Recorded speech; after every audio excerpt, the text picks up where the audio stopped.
The flames were already licking up the cabin walls when Willow Lancaster heard the first crack of timber above her head, a sound like the earth itself splitting open, and she knew with terrible certainty that she was going to die tonight in the snow-buried mountains of California.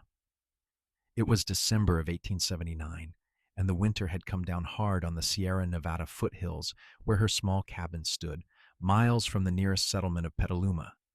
She had been tending the fire, adding another log to keep the bitter cold at bay, when a spark had jumped free and caught the edge of the wool blanket she had draped over a chair to dry. By the time she noticed the flame, it had already spread to the wooden wall behind it, racing up the dry timber with a hunger that terrified her.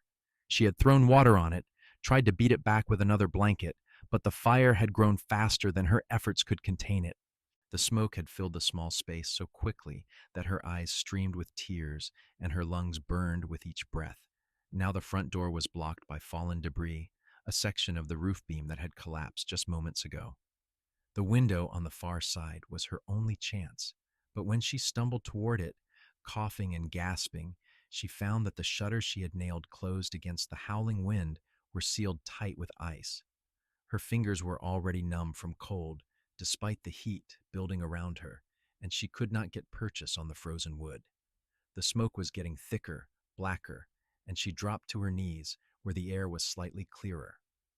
Willow was 23 years old, and she had come to this isolated cabin 6 months ago after her father died and left her with nothing but debts in San Francisco. A distant cousin had mentioned this property, abandoned by a prospector who had given up his claim, and she had taken it sight unseen, desperate for a new start. It had been hard living alone through summer and fall, learning to hunt small game and preserve food, to chop wood and mend her own clothes. But she had been proud of her independence, proud that she was surviving on her own terms. That pride meant nothing now as the fire roared louder and the heat became unbearable even on the floor. She pressed her face against the cold planks, trying to find breathable air, and prayed that the end would come quickly. Isaac Crawford had been riding through the mountain pass when he saw the glow against the night sky. At first, he thought it might be a campfire, but the color was wrong. Too bright, too orange, and it flickered with an intensity that made his gut clench. He had been heading back to Petaluma after 3 weeks working a cattle drive up north, eager to get home to his small ranch before the next storm hit. The snow was already falling again, fat flakes that stuck to his coat and his horse's mane, and the temperature was dropping fast. But when he saw that glow, he knew someone was in trouble. He urged his horse, a sturdy bay mare named Copper, off the main trail and toward the light. The snow was deep here, nearly up to Copper's knees, but she pushed through with the steady determination that had made Isaac choose her 5 years ago. He was 26, tall and lean from years of hard work, with dark hair that needed cutting and a jaw that he had not shaved in a week. His hands were calloused and strong, his eyes a pale gray that his mother had once said looked like storm clouds. As he got closer, he could see that it was a cabin burning, flames shooting through gaps in the roof, smoke billowing into the snowy sky. His heart started pounding harder. Someone might be in there. Someone might be dying right now while he watched. He did not hesitate. Isaac swung down from Copper's back and ran toward the burning structure, his boots crunching through the snow. The heat hit him like a physical blow when he got within 20 feet, and he could hear the roar of the flames, the crack and groan of wood giving way. He circled the cabin quickly, looking for a way in. The front door was blocked. He could see that through the gaps in the walls. But there was a window on the side, shutters closed, and he could see smoke seeping out around the edges. "Hello," he shouted, his voice barely audible over the fire. "Is anyone in there?" He pressed his ear to the shutter and listened. For a moment there was nothing but the sound of destruction, and then he heard it. A cough, weak and desperate, from inside. Someone was alive in there. Isaac did not waste time thinking about the danger. He grabbed a large rock from the ground, brushing off the snow, and smashed it against the shutters. The ice splintered, but the wood held. He hit it again and again, putting all his strength into it. The third blow cracked the shutter and the fourth broke it open. Flames and smoke poured out, and he had to step back, covering his face with his arm. But he had made an opening. He pulled off his heavy coat and wrapped it around his head and shoulders, then pushed himself through the window. The heat inside was staggering, like walking into a furnace. He could barely see through the smoke, but he dropped to the floor where the air was marginally better and started searching. "Where are you?" he called out, coughing. "Call out if you can hear me." A hand touched his boot. Isaac looked down and saw her through the haze, a woman lying on the floor, her face streaked with soot, her eyes barely open. Relief and fear surged through him in equal measure. He grabbed her under the arms and started dragging her toward the window. She was conscious enough to try to help, her feet pushing weakly against the floor, but she had no strength left. Above them, another beam cracked ominously. Isaac moved faster, hauling her across the floor. A burning piece of roof fell just behind them, sending up a shower of sparks. The heat was so intense that he could feel his skin blistering, could smell his own hair singeing. But he kept going, kept dragging her toward that window, toward life. He reached the opening and pushed her up and through it, not gently, but with the desperate strength of a man who knew seconds mattered. She tumbled out into the snow, and he threw himself after her just as the roof gave way with a thunderous crash behind him. They lay in the snow gasping, the cold air a blessed relief after the inferno. Isaac rolled over and looked at the woman he had pulled from the flames. She was coughing violently, her whole body shaking, but she was alive. Her hair was long and dark, though it was hard to tell the exact color with all the soot. Her face was delicate, with high cheekbones and a straight nose, and her eyes, when they opened fully and looked at him, were a deep brown that reflected the firelight. "Can you breathe?" he asked, his voice rough from smoke. She nodded, still coughing, and tried to speak. It took several attempts before words came out. "You saved me. You came into the fire." "Could not leave you there," Isaac said simply. He sat up, wincing at the pain in his hands. When he looked down, he saw that his palms were burned, the skin red and blistering. He had not even felt it in the moment, but now the pain was starting to register. The woman saw it too and reached for his hands, her soot-stained fingers gentle. "You are hurt. You are hurt because of me. It will heal," he told her, though he knew burns could be dangerous, could get infected easily. "We need to get you away from here and get warm. Do you have anywhere else to go?" She looked at the burning cabin, and he saw tears cut clean tracks through the soot on her face. "That was everything I had. I have nowhere else." Isaac made a decision in that moment that would change both their lives. "Then you will come with me to Petaluma. It is about 8 miles from here. I have a small ranch there. You can stay until you figure out what comes next." She looked at him like he had just offered her the world, which in a way he had. "I do not even know your name." "Isaac Crawford. Willow Lancaster." She tried to stand and swayed, and Isaac caught her, supporting her weight. "I am so cold." He realized that she was shaking violently now, the shock and the cold night air combining to dangerous effect. He retrieved his coat, which had fallen in the snow, and wrapped it around her shoulders. It was singed and smelled of smoke, but it was thick wool and would help. Then he guided her to where Copper stood waiting patiently, steam rising from her nostrils in the frigid air. "Can you ride?" he asked. Willow nodded, though she looked unsteady. Isaac helped her up into the saddle, then swung up behind her. He wrapped one arm around her waist to keep her secure and took the reins with his other hand, gritting his teeth against the pain in his burned palms. Willow sagged back against him, and he could feel how cold she was, even through the layers of clothing. "Stay with me," he said softly, close to her ear. "We will be there soon, but you have to stay awake." "I will try," she whispered. The ride to Petaluma seemed to take forever. The snow was still falling, covering their tracks almost as soon as Copper made them.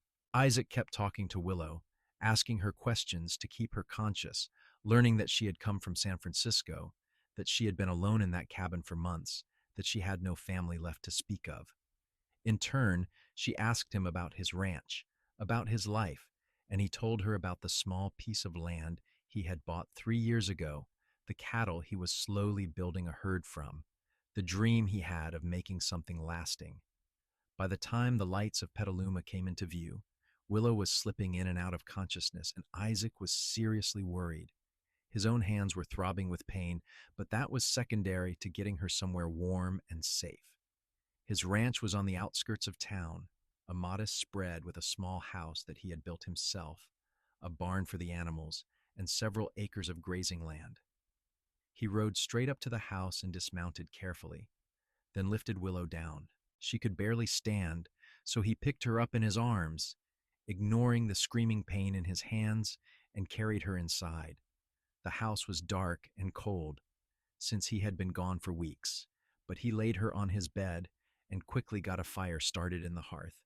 Then he lit several lamps and turned his attention back to Willow. She was unconscious now, her breathing shallow, her skin too pale. He needed help, someone who knew more about medicine than he did. There was a woman in town, Mrs. Chen, who had learned healing from her mother and was the closest thing Petaluma had to a doctor. Isaac hated to leave Willow alone, but he had no choice. He covered her with every blanket he owned, stoked the fire high, and then ran back out into the snow. 20 minutes later, he returned with Mrs. Chen, a small woman in her 50s, with sharp eyes and capable hands. She took one look at Willow and started issuing orders. Isaac found himself boiling water, fetching cloths, holding Willow still, while Mrs. Chen checked her over for injuries. The older woman examined Willow's lungs, listening to her breathing, and then made a poultice for the minor burns on her arms and the cuts she had gotten during the escape. "She breathed in a lot of smoke," Mrs. Chen said, her accent thick but her English clear. "Her lungs are damaged. She needs rest, clean air, and time. It will be several days before we know if she will fully recover." Isaac felt his stomach drop. "What can I do?" "Keep her warm. Make her drink water when she wakes. Watch for fever." Mrs. Chen then turned to him and saw his hands for the first time. Her expression darkened. "Let me see those." Isaac reluctantly held out his hands. The burns were worse than he had thought, the skin red and raw, blisters forming across both palms. Mrs. Chen made a disapproving sound and set to work cleaning and bandaging them. The pain was intense, and Isaac had to bite down hard to keep from crying out. "You are lucky these are not worse," Mrs. Chen said as she worked. "You could have lost your hands going into a fire like that." "Could not leave her there," Isaac said again, the same words he had used with Willow. Mrs. Chen gave him a long look, something knowing in her eyes, but she said nothing more. When she was done treating them both, she gave Isaac instructions for their care and promised to return the next day to check on them. He paid her what he could, which was not much after 3 weeks without work, but she accepted it with a nod. After she left, Isaac sat in the chair beside his bed and watched Willow sleep. She looked fragile in the firelight, her face still smudged with soot despite Mrs. Chen's efforts to clean her. He found himself wondering about her, about what had brought her to that lonely cabin, about what kind of strength it took to live alone in the mountains for months. He barely knew her, had only heard her voice for a few minutes, but something had shifted inside him when he pulled her from those flames.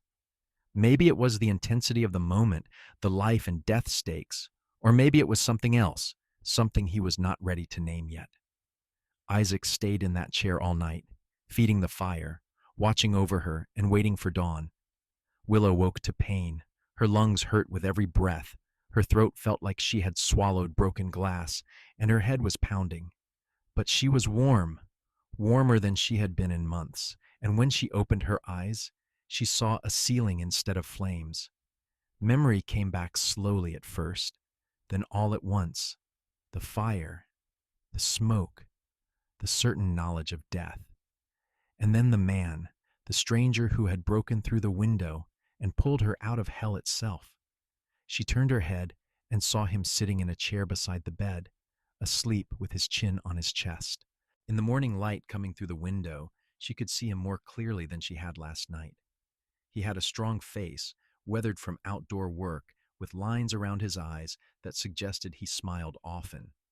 His hair was dark and wavy, falling across his forehead. His hands, resting on his lap, were wrapped in white bandages. Those bandages made her chest tighten. He had hurt himself saving her. As if sensing her gaze, Isaac stirred and opened his eyes. When he saw she was awake, he sat up quickly. "How are you feeling?" Willow tried to speak, but her throat would not cooperate. She started coughing, a deep, rattling sound that scared her. Isaac was beside her in an instant, helping her sit up, supporting her back with one arm while he held a cup of water to her lips with the other. "Slow sips," he said gently. "Not too much at once." The water hurt going down, but it also helped. After a few sips, she was able to stop coughing long enough to whisper, "Thank you." "You do not need to thank me," Isaac said, easing her back down onto the pillows. "I am just glad you are awake. Mrs. Chen, the healer, said it would take time for your lungs to heal from the smoke. You need to rest." Willow looked around the room, taking in the simple furnishings, the warm fire, the sense of safety. "Where am I?" "My home, my ranch, just outside Petaluma." He hesitated, then added, "You are welcome to stay as long as you need to. I meant what I said last night." The kindness in his voice, in his offer, nearly undid her. Willow had been alone for so long, struggling to survive, with no one to rely on but herself. And now this stranger, this man who had risked his life for her, was offering her refuge. Tears welled up in her eyes, and she could not stop them from falling. "I am sorry," she managed. "I do not mean to cry. I thought I was going to die. I was certain of it. And then you came through the fire like some kind of miracle." Isaac looked uncomfortable with her gratitude, almost embarrassed. Any decent person would have done the same. "No," Willow said firmly, meeting his eyes. "Not everyone would have. You could have died. Your hands." She reached out tentatively and touched the edge of one bandage. "You burned yourself for me." "They will heal," Isaac said, but she could see the pain in his eyes when he moved his fingers. "Mrs. Chen said to keep them clean and wrapped. In a few weeks they will be good as new." Willow doubted that was entirely true, but she did not argue. Instead, she asked, "What happened to my cabin? How bad was the fire?" Isaac's expression grew somber. "It burned to the ground. I am sorry. There was nothing left by the time we rode away." She had expected that answer, but it still hurt to hear it confirmed. Everything she had owned, every small thing she had accumulated over the past months was gone. The few dresses she had, her mother's Bible, the quilt her grandmother had made, all of it reduced to ash. "I have to start over again," she whispered, more to herself than to him. "I have nothing." "You have your life," Isaac said quietly. "That counts for something." She looked at him, this man who had given her back that life, and felt something shift in her chest. He was right. She was alive, and as long as she was alive, she could rebuild. It would not be easy, but she had survived worse. Over the next few days, Willow slowly regained her strength. Isaac took care of her with a gentle patience that surprised her. He brought her food, simple but nourishing meals of soup and bread, and made sure she drank plenty of water. He changed the dressing on her minor burns and kept the fire burning warm. When she was strong enough to sit up, he brought her books from his small collection, and when she was strong enough to walk, he helped her take short turns around the room. Mrs. Chen came by every day to check on them both. She seemed pleased with Willow's progress, though she warned that the lung damage might leave her more susceptible to illness in the future. "You were very lucky," the healer said. "Another few minutes, and we would be having a different conversation." "I know," Willow said, glancing at Isaac, who was stoking the fire across the room. I owe him everything. Ms. Mrs. Chen followed her gaze and smiled slightly. He is a good man. Quiet, hardworking. He has had a hard time since he came to Petaluma, but he never complains. You could do worse. Willow felt her cheeks warm. I did not mean. I was not thinking. Of course not, Mrs. Chen said, but her knowing look suggested she saw more than Willow wanted to reveal. The truth was, Willow found herself thinking about Isaac more and more. She watched him move around the small house, efficient and careful despite his injured hands. She noticed the way he winced when he thought she was not looking, the pain he tried to hide. She saw how he always made sure she had what she needed before he tended to himself.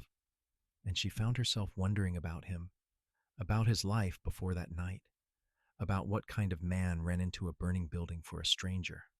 One evening, about a week after the fire, when she was finally strong enough to sit at the table for dinner, she asked him, "Tell me about yourself, Isaac Crawford. How did you end up with a ranch in Petaluma?" Isaac looked up from his plate, seeming surprised by the question. "Not much to tell.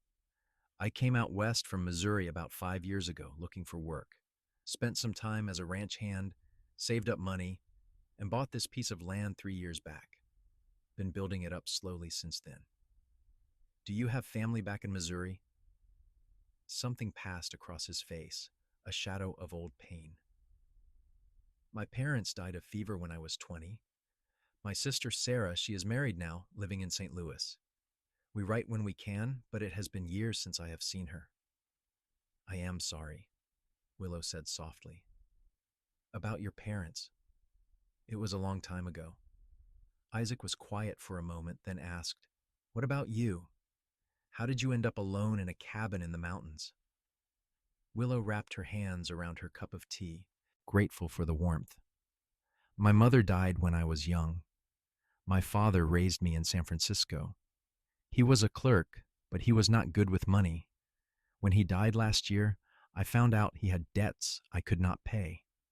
I had to sell everything, and even then it was not enough. A cousin mentioned the cabin, said it was abandoned, and I thought I could make a new life there. I thought I could be independent, prove I did not need anyone." "That must have been lonely," Isaac said. "It was," Willow admitted. "But I was also proud. I learned to do things I never thought I could. I learned to hunt, to fish, to chop wood. I learned to be strong." "You are strong," Isaac said, and the conviction in his voice made her look up. "You survived out there alone for months. You survived a fire that should have killed you. That takes strength most people do not have." Willow felt her throat tighten with emotion. "I only survived because of you." Isaac shook his head. "You survived because you fought. You stayed low in the smoke. You tried to break out that window. You kept breathing even when it hurt. I just gave you a way out. The rest was all you." She wanted to argue, but something in his eyes stopped her. He believed what he was saying. He really saw her as strong, as capable, not as a damsel who needed rescuing. That meant more to her than she could express. After dinner, they sat by the fire, and Willow found herself telling him stories about her childhood, about her father's terrible jokes and her mother's beautiful singing voice. Isaac listened with genuine interest, occasionally sharing his own memories of growing up on a small farm in Missouri, of learning to ride before he could properly walk, of the way his mother always made sure there was pie on Sundays.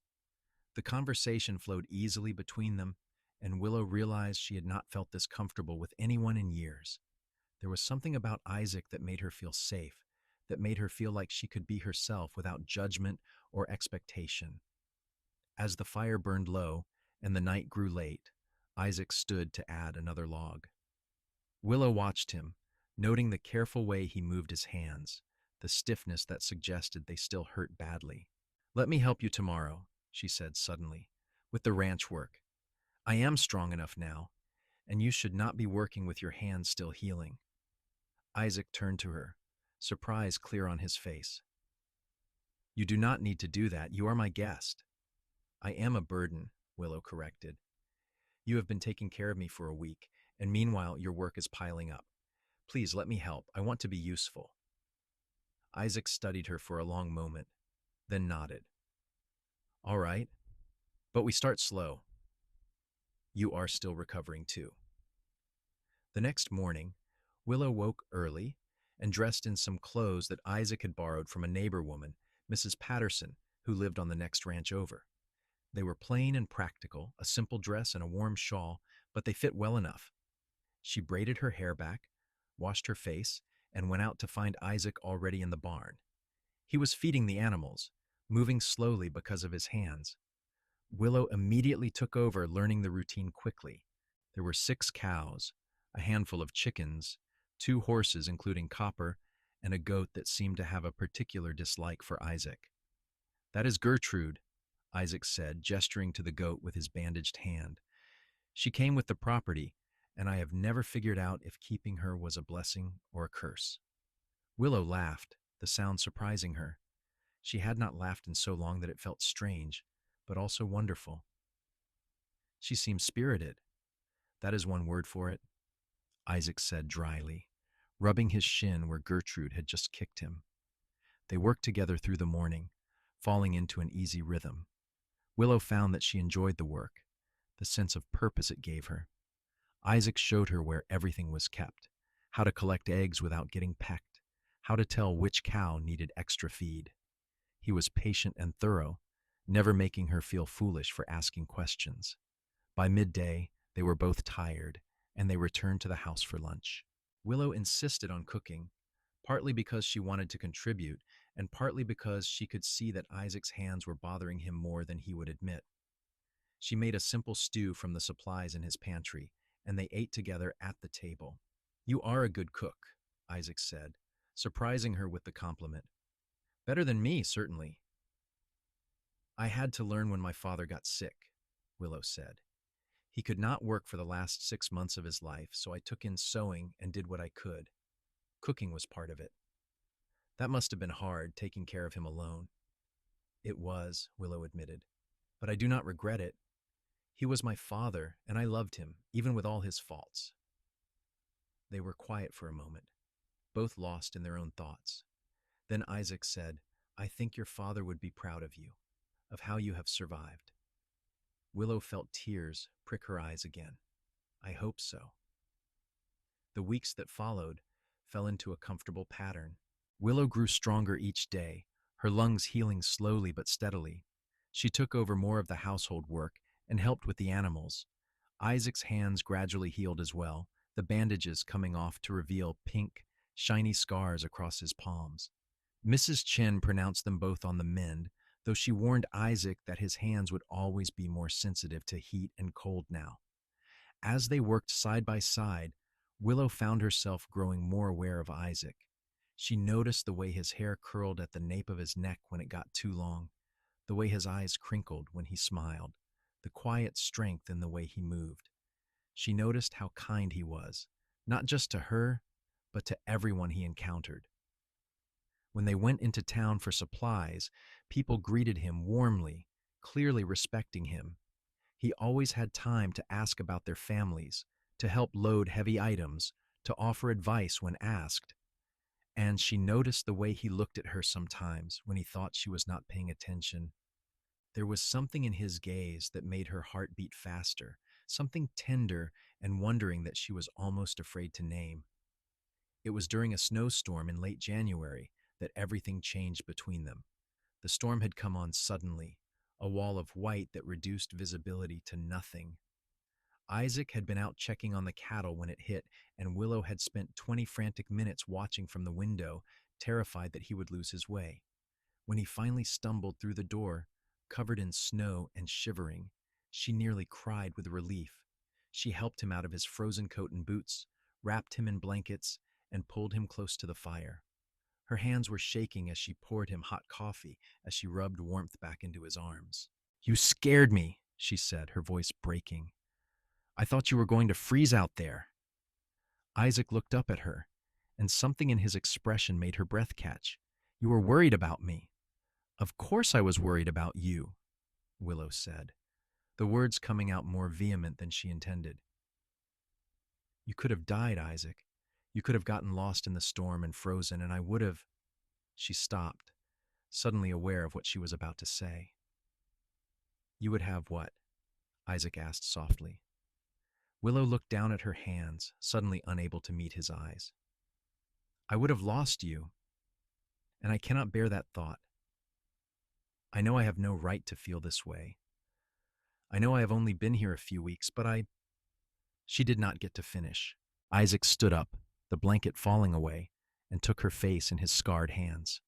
Willow, he said, and her name on his lips was the most beautiful sound she had ever heard. Do you think I do not feel the same way? Do you think I have not been going out of my mind trying to figure out how to tell you that you have become the most important person in my life? Willow's heart was hammering so hard she could barely breathe. Isaac, I love you, he said simply, the words raw and honest. I think I started falling in love with you the moment I pulled you from those flames and saw you were alive. Every day since then, it has only grown stronger. You are brave and kind and strong, and I cannot imagine my life without you in it anymore. Tears were streaming down Willow's face now, but they were not tears of sadness. I love you too, she whispered. I have been so afraid to say it, so afraid that it was just gratitude or dependence, but it is not. It is real. You are the best man I have ever known, Isaac Crawford, and I love you with everything I have. Isaac smiled, and it transformed his whole face, making him look younger, lighter. Then he leaned down and kissed her, a soft, tender kiss that tasted of coffee and promise. Willow melted into him, her arms going around his neck, and for the first time since the fire, she felt truly warm all the way through. When they finally pulled apart, both breathless, Isaac rested his forehead against hers. Marry me, he said. I know it is fast. I know we have not courted properly, but I know my own heart. Marry me, Willow. Let me spend the rest of my life showing you how much you mean to me. Willow did not hesitate. Yes, she said, laughing through her tears. Yes, I will marry you. They were married 3 weeks later in the small church in Petaluma. It was a simple ceremony, with Mrs. Chin and Mr. and Mrs. Patterson as witnesses, but to Willow it was perfect. She wore a dress that Mrs. Patterson had helped her make from fabric Isaac had bought in town, a soft blue that brought out the color of her eyes. Isaac wore his best suit, which was a bit worn but clean and pressed. When the pastor pronounced them husband and wife, and Isaac kissed her in front of their small gathering, Willow felt like the luckiest woman alive. They had a modest celebration at the ranch afterward, with food that the neighbors had brought and music from Mr. Patterson's fiddle. Willow danced with Isaac in the lamplight, his arms strong and sure around her, and thought about how much her life had changed in just 2 months. She had gone from dying in a fire to being married to the man who had saved her, the man she loved more than she had ever thought possible. That night, alone together for the first time as husband and wife, Isaac carried her across the threshold of their home. He set her down gently, his scarred hands cradling her face as he kissed her with a passion that made her knees weak. I will spend every day making you happy, he promised against her lips. You already do, Willow said, and she meant it with her whole heart. Their first year of marriage was not easy, but it was happy. They worked the ranch together, building it up slowly but steadily. In the spring, they bought 3 more cows and a young bull. In the summer, they repaired the barn and added a chicken coop that Willow designed herself. In the fall, they harvested their first real crop of hay and sold it for a good price. And through it all, they grew closer, learning each other's rhythms and habits, learning how to be partners in every sense of the word. There were hard times, too. Isaac's hands sometimes ached badly, especially when it rained, and Willow's lungs would occasionally seize up, leaving her coughing and gasping for breath. On those days, they took care of each other, patient and gentle, never complaining about the reminders of that terrible night that had brought them together. They also faced the judgment of some in town who thought their marriage had happened too quickly, who whispered that Willow had trapped Isaac or that Isaac had taken advantage of a desperate woman. But those whispers faded when people saw how happy they were, how clearly they loved each other. Eventually, even the most skeptical had to admit that Isaac and Willow Crawford were genuinely devoted to one another.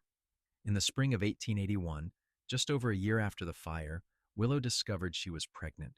She told Isaac one morning over breakfast, and he reacted with such pure joy that it made her laugh and cry at the same time. He picked her up and spun her around, then immediately set her down again, worried he might hurt her or the baby. "We are going to have a child," he kept saying, wonder in his voice. "A real child of our own." "You are going to be such a good father," Willow told him, touching his face. "Our baby is so lucky." The pregnancy was not easy. Willow was often sick, and there were times when her damaged lungs made breathing difficult, especially as the baby grew and pressed against them. But Isaac was beside her through all of it, holding her hair when she was ill, rubbing her back when it ached, reading to her when she was too tired to do anything but rest. Their son was born on a cold November morning, delivered by Mrs. Chen with Isaac holding Willow's hand the entire time. It was a difficult birth, longer and harder than either of them had expected, and there were moments when Willow wondered if she had survived the fire, only to die bringing new life into the world. But then she heard the baby's cry, strong and indignant, and Mrs. Chen was placing a squirming, red-faced bundle in her arms. "A healthy boy," the healer announced, smiling. Willow looked down at her son, at his tiny, perfect fingers and the soft, dark hair on his head, and felt a love so fierce it took her breath away. "Hello, little one," she whispered. "We have been waiting for you." Isaac was crying, not even trying to hide it as he looked at his son. "He is perfect," he said, his voice thick with emotion. "Willow, he is absolutely perfect." They named him Thomas after Isaac's father, and from the first moment he became the center of their world. Isaac was a devoted father, patient and playful, always willing to walk the floor with Thomas when he cried at night, or to change his diapers when Willow needed rest. Willow had never seen him happier than when he was holding their son, singing him old songs from his own childhood or telling him stories about the ranch. As Thomas grew, the ranch prospered. Isaac made smart decisions about the herd, and Willow proved to have a gift for managing their finances.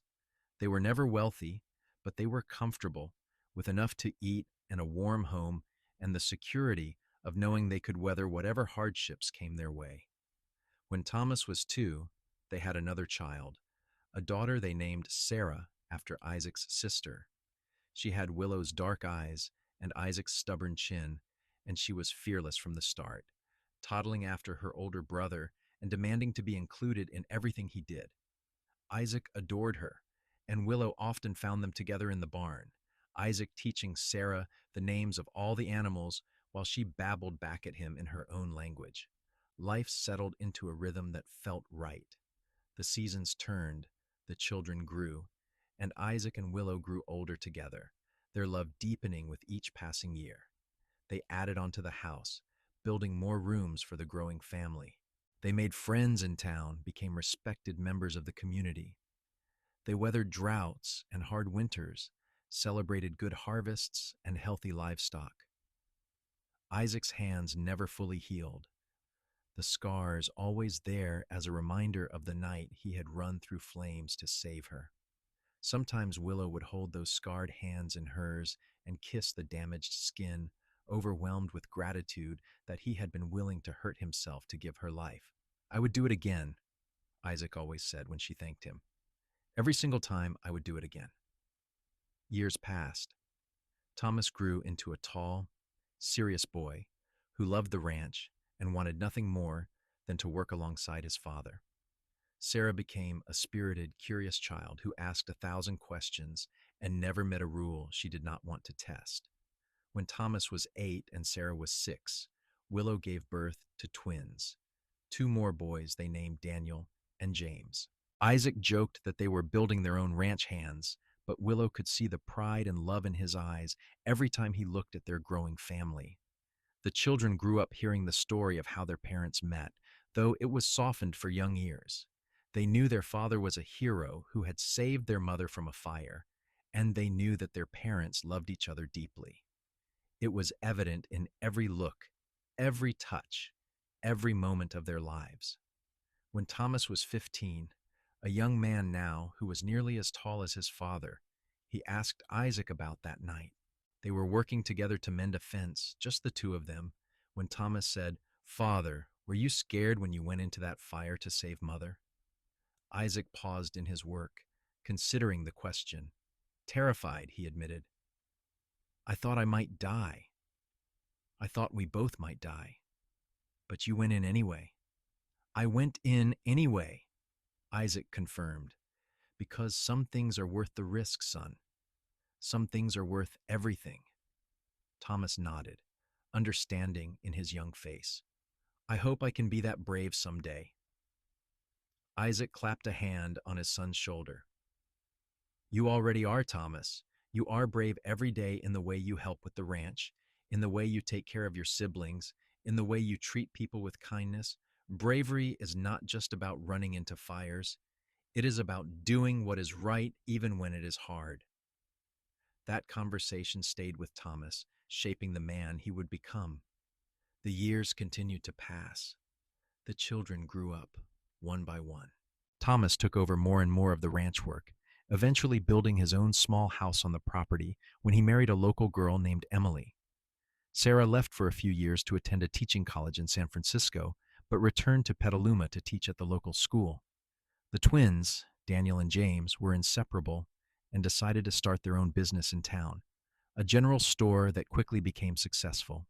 Isaac and Willow watched their children build their own lives with pride and joy. They became grandparents, delighting in the next generation. They grew older together, Isaac's hair turning silver, Willow's face gaining lines that only made her more beautiful to him. On a warm evening in June of 1905, Isaac and Willow sat together on the porch of their home, watching the sun set over the land they had built together. They were both in their early 50s now, their bodies marked by years of hard work, but their spirits still strong. "Do you remember the night we met?" Willow asked, her head resting on Isaac's shoulder. "Every detail," Isaac said, his arm around her waist. "I remember seeing the fire from the trail. I remember breaking through that window. I remember finding you on the floor, barely conscious." "I remember thinking I was going to die," Willow said softly. "And then I remember your hand on my boot, and I thought maybe I was already dead and you were an angel." Isaac laughed. "No one has ever mistaken me for an angel before." "You were my angel," Willow insisted, lifting her head to look at him. "You saved my life that night, Isaac. You gave me everything. This home, our children, our life together. All of it started because you were brave enough to run through flames for a stranger." Isaac cupped her face in his scarred hands, the gesture as tender now as it had been all those years ago. "You were never just a stranger, Willow. From the moment I saw you, from the moment I knew someone was in that cabin, you were important. And every day since has only proven that I was right to go in after you.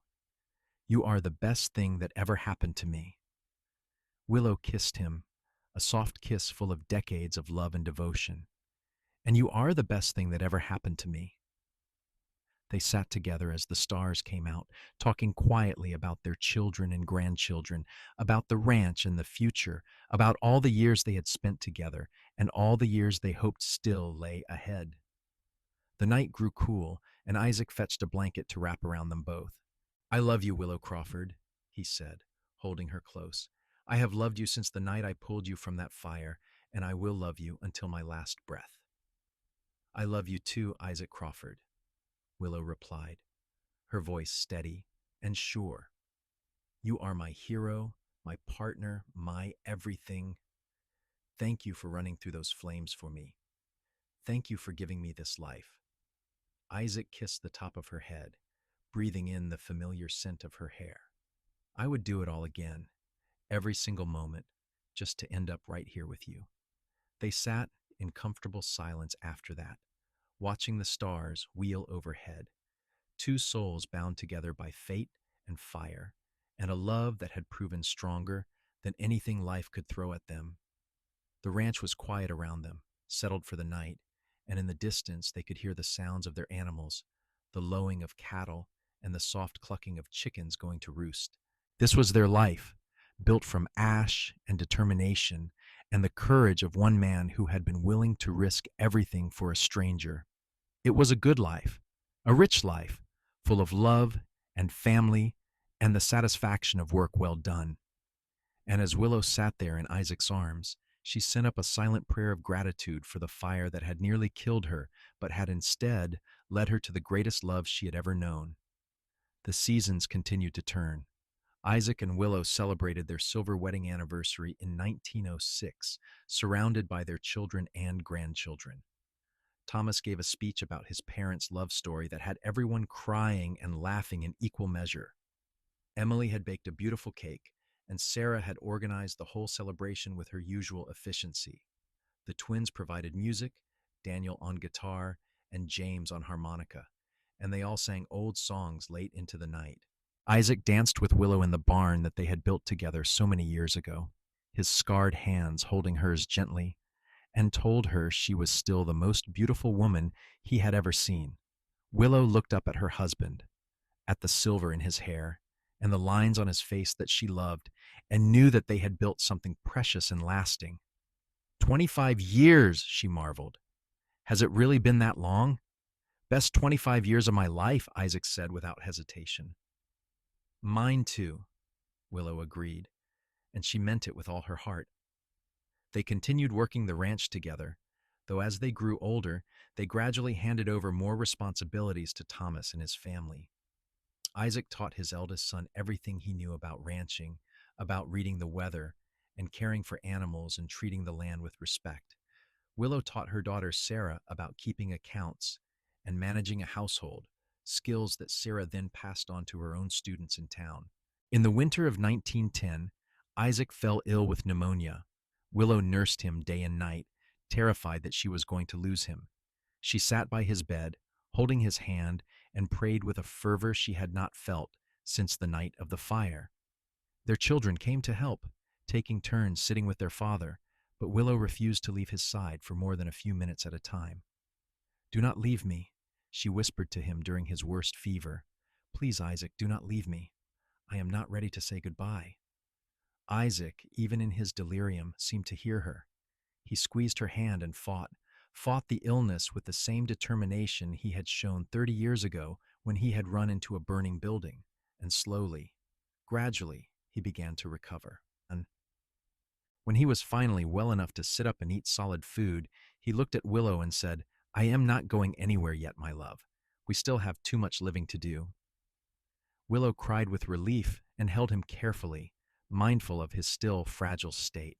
"I was so scared," she admitted. "I thought I was going to lose you." "Not yet," Isaac promised. "Not for a long time yet." And he was right. Isaac recovered fully, though the illness left him a bit weaker than before. They slowed down even more, spending more time together and less time working. They took walks around the property, pointing out memories at every turn, the spot where they had planted their first garden, the tree where Sarah had broken her arm climbing, the pasture where Thomas had learned to ride. Their grandchildren grew up hearing stories of the fire, of the brave cowboy who had saved the beautiful woman trapped in her burning cabin. The children always wanted to hear it again, wanted to know every detail, and Isaac and Willow would oblige, taking turns telling different parts of the story. The grandchildren would gasp at the scary parts and sigh at the romantic parts, and they would look at their grandparents with awe, understanding even at their young age that this was something special. In 1915, on a clear spring morning, Isaac and Willow stood together at the highest point of their property, looking out over everything they had built. The ranch was thriving under Thomas's care, expanded to include more land and more cattle. They could see their grandchildren playing in the yard, could hear their laughter carried on the wind. "We did well," Isaac said, his arm around Willow's waist. Did we not? We did very well, Willow agreed. Better than I ever dreamed possible when I was alone in that cabin, thinking my life was over. Your life was just beginning, Isaac said. Our life was just beginning. Willow turned to face him, taking both his hands in hers, feeling the familiar texture of his scars. Do you have any regrets? Isaac shook his head without hesitation. Not a single one. How could I regret anything when it led me to you? I feel the same, Willow said softly. Every hardship, every struggle, it was all worth it because I got to spend my life with you. They kissed there on the hillside, two people who had loved each other for more than 35 years, who had built a life and a family from nothing but courage and devotion. The sun was warm on their faces, and the world stretched out before them, full of promise and peace. The years that followed were gentle ones. Isaac and Willow were now firmly in the role of the family's beloved matriarch and patriarch, dispensing wisdom and love in equal measure. They celebrated births and birthdays, graduations and weddings. They watched their grandchildren grow into fine young people, saw some of them head off to build their own lives, while others stayed to help with the family ranch. In 1919, they celebrated their 40th wedding anniversary. The whole family gathered again, and this time there were great-grandchildren too, small ones who called them Nana and Papa and demanded stories. Isaac told them about pulling their Nana from the fire, and Willow told them about falling in love with the brave cowboy who had saved her. The youngest ones did not understand all of it, but they understood that Nana and Papa loved each other very much, and that was enough. That night, alone in the home they had shared for 4 decades, Isaac and Willow lay in bed together, her head on his chest, his arms around her. 40 years, Willow murmured. How did we get so lucky? I do not know if it was luck, Isaac said thoughtfully. I think it was fate.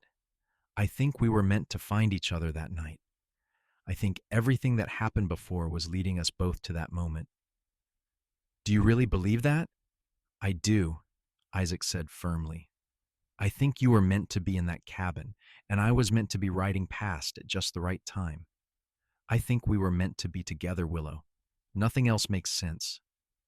Willow thought about that, about all the choices and coincidences that had led to that night. If the fire had started 5 minutes later, if Isaac had taken a different trail, if she had died before he reached her. So many things could have gone differently, but they had not. They had found each other, and they had built this beautiful life. Then I am grateful to fate, she said finally, for bringing me to you. And I am grateful to fate for bringing you to me, Isaac echoed, kissing her forehead. They lived on together, growing older but never growing apart. Their love remained strong, a constant in an ever-changing world. When World War I ended and the world began to change rapidly, when automobiles became common and electricity came to Petaluma, Isaac and Willow adapted together, helping each other navigate the new world while holding tight to the values they had always shared. In the summer of 1925, when Isaac was 72 and Willow was 69, they took a trip together for the first time in years. Thomas insisted on it, saying they had worked hard enough and deserved a vacation. They went to San Francisco, staying in a small hotel and walking the streets where Willow had lived as a girl. So much had changed, but Willow found she did not miss the city. Her home was with Isaac, wherever he was. They stood on the wharf together, watching the ships come in, and Isaac took her hand. Are you happy? He asked, a question he had asked her countless times over the decades. Completely, Willow answered, the same answer she always gave. Are you? More than I ever thought possible, Isaac said, squeezing her hand. They returned to the ranch renewed, ready for whatever years remained to them. Isaac's health was declining slowly, his lungs bothering him more as he aged, and Willow's own breathing problems meant she had to take things slowly. But they were together, and that was what mattered. On a cold December night in 1929, exactly 50 years after the night Isaac had pulled Willow from the flames, they sat together by the fire in their home. The house was quiet, all the children and grandchildren and great-grandchildren having gone home after a long celebration of their 50th wedding anniversary. It had been a joyous day, full of love and laughter and tears of happiness. Now, in the peaceful silence, Isaac and Willow held hands and watched the flames dance in the hearth. Neither of them had forgotten what fire had once meant to them, the terror and the pain. But they had also never forgotten that fire had brought them together, had forged their love in the most dramatic way possible. 50 years, Willow said, shaking her head in wonder. When you ran through those flames to save me, did you ever imagine we would be here, 50 years later? I did not think past getting you out alive, Isaac admitted. But I am so grateful we made it here. I am so grateful for every single day we have had together. So am I, Willow said, tears sliding down her aged cheeks. You have been the great love of my life, Isaac Crawford. You have been my hero, my partner, my best friend. Thank you for running through those flames all those years ago. Thank you for loving me so well. Isaac brought her hand to his lips and kissed it gently, the gesture as romantic now as it had been when they were young. Loving you has been the easiest thing I have ever done, he said. You made my life worth living. Willow, you gave me purpose and joy and a family I could never have imagined. I would run through those flames again and again if it meant getting to spend my life with you. They sat in companionable silence for a long while, both of them reflecting on the long journey that had brought them to this moment. They had loved and been loved. They had built something lasting and good. They had weathered every storm together and come out stronger for it. I am tired, Willow said eventually, and Isaac helped her to her feet. They walked slowly to their bedroom, supporting each other, as they had done for 5 decades. They lay down together, Willow curled against Isaac's side, his arm around her, and they fell asleep to the sound of each other's breathing. Isaac Crawford passed away peacefully in his sleep 3 years later, in the spring of 1932, at the age of 79. He simply did not wake up one morning, leaving the world as gently as he had lived in it. Willow was devastated by his loss, but she took comfort in knowing he had lived a long, full life surrounded by love. They buried him on the ranch, under an oak tree where they had often sat together on summer evenings. Willow lived for another 6 years without him, cared for by her children and grandchildren who made sure she was never alone. She spoke often of Isaac, keeping his memory alive with stories and laughter. She told anyone who would listen about the brave cowboy who had run through flames to save her, who had loved her faithfully for 50 years, who had been the best man she had ever known. On a quiet morning in the winter of 1938, Willow Lancaster Crawford passed away in her sleep at the age of 82. Her family laid her to rest beside Isaac under the oak tree, and on her headstone they carved the words, "She was trapped in her burning cabin in the snow. He ran through flames to reach her. They lived happily ever after." The ranch continued on, passed down through the generations, and the story of Isaac and Willow became family legend. Their descendants told their children and grandchildren about the fire and the rescue and the great love that had followed, keeping alive the memory of two people who had found each other in the most dramatic circumstances and had built a beautiful life together. The old oak tree still stands on the property, shading 2 simple headstones. And on winter nights, when the snow falls in the California mountains, some say you can still feel the warmth of their love, a reminder that courage and devotion can overcome even the most impossible odds, and that true love, once found, lasts forever.